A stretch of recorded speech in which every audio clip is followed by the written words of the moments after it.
America is in love with the idea of expansion. Lewis and Clark, waist sizes, building an extra wing onto your house. We want bigger and we want more. And when it comes to the NFL, there's no reason not to increase in size. What if instead of a 32-team league, the NFL expanded to 40? 40 different NFL franchises, 2 conferences, 10 divisions, 4 teams, a division. In a league with revenue sharing, NFL owners would love to line their pockets and reap the profits of 8 additional teams. But expansion isn't always feasible. Like with America itself, there was a natural barrier, the Pacific Ocean. Well, that and they ran out of stars to put on the flag. And sure, we can always annex Canada, but then where would we go for cheap generic medication? All these analogies add up to why a 40-team NFL wouldn't work, and that is coming up right after this. There are 3 major reasons the NFL would not be able to expand to 40 teams.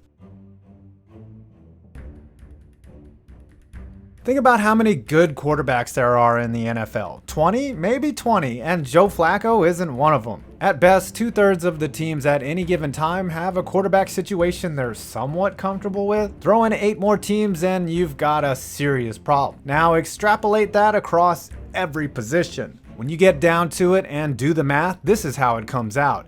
8 teams times 53 players equals a total of 424 new players in this expanded NFL. Football is not like the NBA where there are more worthy players than there are roster spots.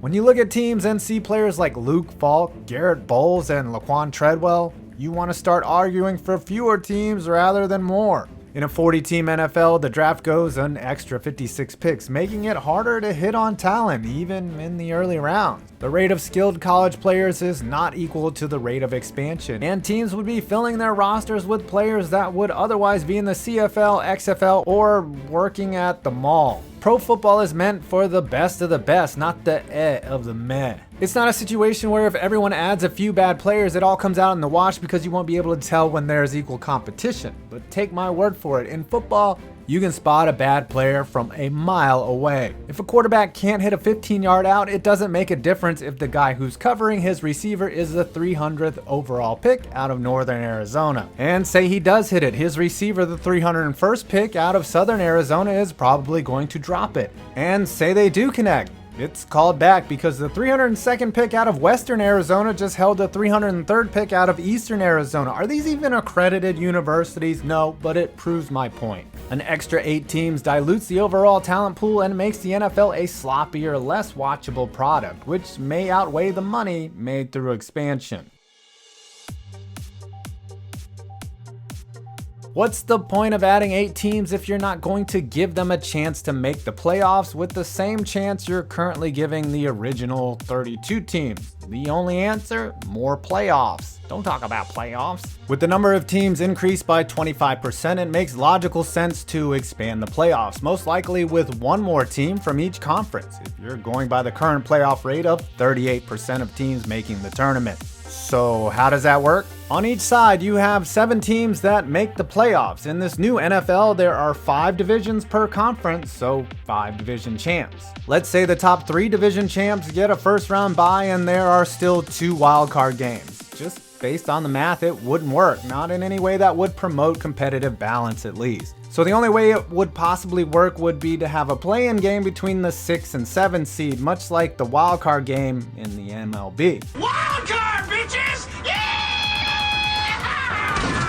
But football and baseball are 2 vastly different games. Teams play baseball 6 days a week, but you can only have 1 football game a week in the NFL, so they would have to add an extra week to the schedule just for 2 games? 2 teams advance and then they would have to meet a team that's had a bye week already. Say they get by that, then they're playing a team that's had a full 2 weeks off, then a conference championship game. It's already hard enough for the wild card teams to make it to the Super Bowl, but this doesn't improve their chances. It just makes it harder and waters down the playoffs by adding another round. Not that the current wild card round is any good in the first place, unless you use my code ADAM5points. You could make the math work a little easier with 16 teams, a whole 40% of the league, but you would still have to work in an extra round, or the alternative is to either eliminate buys altogether and have a 4-team first round, or give the top 4 teams first round byes and force the 5th division winner to play an extra playoff game. It could be done, but it would be a messy proposition that alters a playoff format that's already considered the quickest and most efficient of all 4 major sports. The NFL has moved teams out of Houston, Cleveland, St. Louis, and San Diego in the last 3 decades. They've threatened to leave Jacksonville, Oakland, which they will, and even New England. It's a cutthroat league, and owners don't mind moving their teams to wherever they can to turn a profit the quickest. The problem is, with 8 extra teams, are there really 8 extra markets to keep them afloat? Let's make a hypothetical list of new cities for the NFL's 40-team league. You've got London, Portland, San Antonio, Virginia Beach, Toronto, Salt Lake City, Oklahoma City, and maybe another Chicago team, just hypothetically speaking. Would each of those locations be able to support an NFL team? To fill the stadium 8 weeks out of the year, it's not a given, considering teams like Washington, Jacksonville, Cincinnati, and Atlanta all struggle to get fans inside their new, modern stadiums. Furthermore, try convincing another 8 cities to shell out some hard-earned tax money into a new stadium that houses a team they may or may not even care about, which leads me to my next point. Most people that live in these markets already have an NFL team. The existing teams have large territorial reach.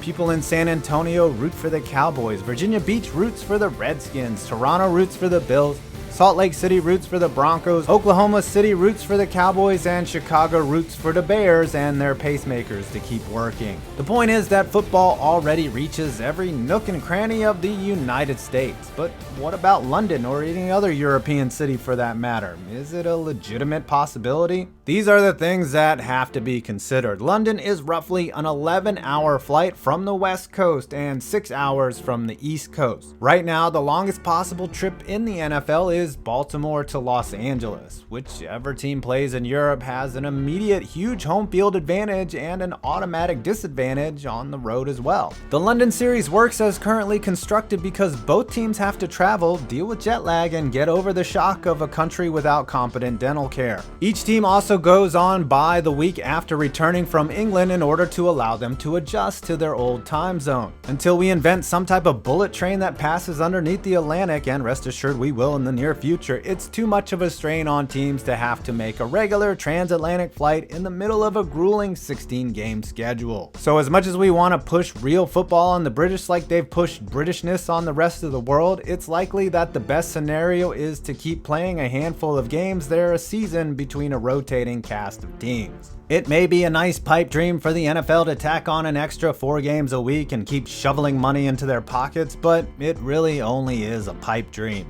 In practice, it doesn't make sense, it wouldn't work, and it would threaten to ruin what is already the most popular sport in the United States. The talent would be spread too thin, the playoff format would be mangled beyond recognition, and the league would be struggling to find fertile markets that aren't already tied to current franchises. It's possible the NFL does go back to old markets like Oakland, San Diego, or St. Louis, but really, can they go beyond that? The lesson in all of this? If it ain't broke, don't fix it. 32 is the perfect number for now. There's balance, symmetry, perhaps even perfection. Well, I hope you enjoyed this video. Please do not forget to check out my bookie and use my code ADAM5points and get a 100% cash match on your first deposit. I'm 5 Points Vids, and you made it to my next video.